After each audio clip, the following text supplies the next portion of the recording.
If sound is not working on your AOC monitor speakers, start by confirming that your monitor actually includes built-in speakers, since many AOC models don't have them.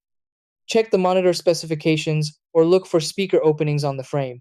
Next, make sure the volume isn't muted either on the monitor itself or in your computer's sound settings, and confirm the AOC monitor is selected as the default audio output device. Also, inspect your HDMI, DisplayPort, or audio cables and reconnect them securely, because loose or faulty cables often cause no sound issues. Restarting both the monitor and computer can also clear temporary audio glitches. If audio still doesn't work, open the monitor's on-screen display menu and verify that speakers are enabled and volume levels are properly set, or try restoring factory settings.